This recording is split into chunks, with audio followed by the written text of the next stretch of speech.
यति नरसिंहानंद जैसे ढोंगी पाखंडी लोगों ने फिर एक बार अपनी जुबान से नफरत का जहर उगला है और हमारे प्यारे नबी की शान में गुस्ताखी की है, जो हम सबके लिए नाकाबिले बर्दाश्त है। प्यारे नबी जो पूरी दुनिया के लिए रहमत और शांति का पैगाम लेकर आए थे, उनकी शान में ये गंदी जुबान से अपमान कर रहा है, जो कि हर अमन पसंद हिंदुस्तानी, चाहे वे हिंदू हो या मुसलमान, हर एक के लिए नाकाबिले बर्दाश्त है। आप देख रहे हैं किस तरह से देश में सांप्रदायिक सौहार्द बिगाड़ने की कोशिश की जा रही है। बीजेपी सरकार पीछे से हाथ रखे हुए लोगों के ऊपर और सांप्रदायिक सौहार्द बिगाड़ने के लिए किस तरह की बयानबाजी की जा रही है। नरसिम्हानंद के द्वारा किस तरह से पैगंबर सल्लल्लाहु अलैहि वसल्लम के बारे में गलत बयानबाजी की गई, उसका विरोध प्रदर्शन पूरे देश में हो रहा है। अलग अलग तबके के लोग उसके साथ खड़े हो चुके हैं और इकरा हसन ने जो उस पर बात कही वह भी आपको देखनी चाहिए और सुननी चाहिए। इकरा हसन सांसद हैं जो उस साहब कह रही हैं कि अगर एनएसए और यूपीए नहीं लगाया जाता है तो संसद से लेकर के सुप्रीम कोर्ट तक ये लड़ाई लड़ी जाएगी। आप इकरा हसन का बयान। अस्सलाम वालेकुम, आदाब। आज एक बेहद जरूरी मुद्दे के लिए मैं आपके सामने आई हूँ। यति नरसिंहानंद जैसे ढोंगी पाखंडी लोगों ने फिर एक बार अपनी जुबान से नफरत का जहर उगला है और हमारे प्यारे नबी की शान में गुस्ताखी की है, जो हम सबके लिए नाकाबिले बर्दाश्त है। प्यारे नबी जो पूरी दुनिया के लिए रहमत और शांति का पैगाम लेकर आए थे, उनकी शान में ये गंदी जुबान से अपमान कर रहा है, जो कि हर अमन पसंद हिंदुस्तानी, चाहे वे हिंदू हो या मुसलमान, हर एक के लिए नाकाबिले बर्दाश्त है। ये हर बार अपनी जुबान से नफरत का बीज बोकर कानून से बच जाता है, क्योंकि राज्य सरकारें ईमानदारी से अपना फर्ज नहीं निभा रही। मैं केंद्र सरकार और राज्य सरकारों के जिम्मेदारों को ये कहना चाहती हूँ कि अब उनका ये ढुलमुल रवैया नहीं चलेगा। यति नरसिंहानंद और इन जैसे नफरती पाखंडियों के खिलाफ दिखावटी कार्रवाई न की जाए, बल्कि हेट स्पीच, यूएपीए और एनएसए की गंभीर धाराओं में इनके खिलाफ कार्रवाई होनी चाहिए, ताकि ये एक नजीर बन सके और आइंदा कोई ऐसी जुर्रत न कर सके।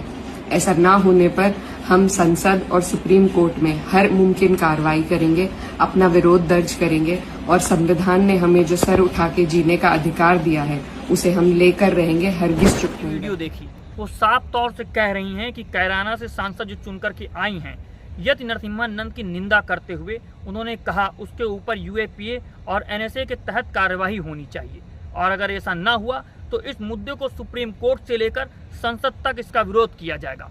इन्हीं के साथ कई सांसदों ने इस पर अपना बयान दिया है।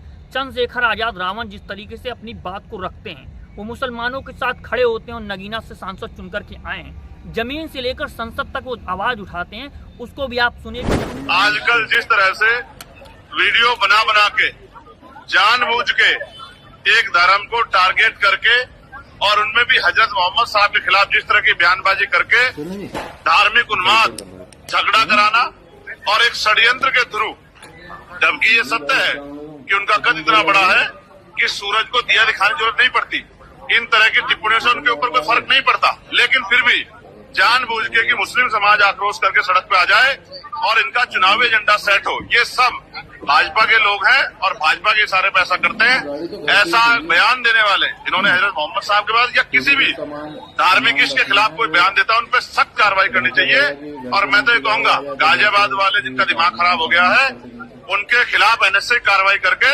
उनको जेल में ठूसना चाहिए। किसी भी तरह का जो है आक्रोश में जनता से भी कहूंगा वो सड़कों पे न आए, उस काम की जिम्मेदारी के लिए हम लोग जनप्रतिनिधि हैं, हम अपनी ड्यूटियां करेंगे, चाहे वो मुस्लिम समाज के मुस्लिम इस्लाम धर्म का मामला हो, चाहे सिख धर्म का मामला हो, चाहे बौद्ध का हो, चाहे हिंदू धर्म का हो, चाहे क्रिश्चियन हो, किसी भी धर्म के इस पर अगर कोई टिप्पणी की जाएगी और सामाजिक भाईचारा तोड़ने का या धार्मिक उन्माद पैदा करने का प्रयास अगर कोई भी गुंडा करेगा तो हम उसके खिलाफ सख्त से सख्त कार्रवाई करवाएंगे। और मैं पार्लियामेंट में जिस तरह से हजरत मोहम्मद साहब के खिलाफ इस तरह की बयानबाजी करके धार्मिक भाईचारा बिगाड़ने का काम किया, मैं इसके खिलाफ सड़कों में भी आंदोलन करूंगा और पार्लियामेंट में भी इसके खिलाफ जोरदार आवाज उठाऊंगा कि इस तरह की हथकंडे, इस तरह की साजिशें कामयाब ना हो। मैं कह रहा हूँ, एक बड़े समुदाय को उकसा के और अपना चुनावी एजेंडा जो है साधने की कोशिश किया। मैं बहुत जिम्मेदारी से कहूंगा अपने मुस्लिम भाइयों से कि वो इस तरह के आंदोलन का हिस्सा न बने।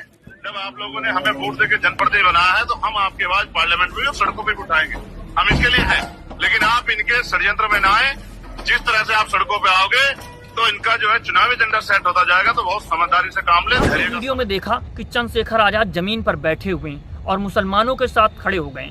जो सेकुलर पार्टियां कहती हैं कि उनके साथ खड़ी उनका वोट लेना जानती हैं, लेकिन इस पर कोई अपनी चुप्पी नहीं तोड़ना चाहते।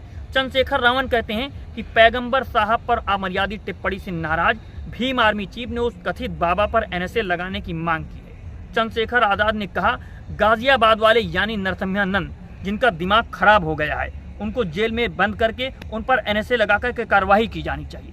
साथियों, आप देख रहे हैं कि किस तरह से बाबाओं के द्वारा, अलग अलग संगठनों के द्वारा देश में मुसलमानों के खिलाफ जहर उगला जा रहा है, लेकिन कहीं कोई कार्यवाही नहीं होती है, कोई एफआईआर दर्ज नहीं की जाती है। पूरे देश में विरोध प्रदर्शन किया जाता है, तब जाकर के एफआईआर तक होती है, लेकिन उनको किस तरह से गिरफ्तार किया जाता है वो गिरफ्तारी मालूम नहीं होती है। बड़े बड़े सांसदों को कैसे उठा करके गिरफ्तार कर लिया जाता है, आपने देखा है।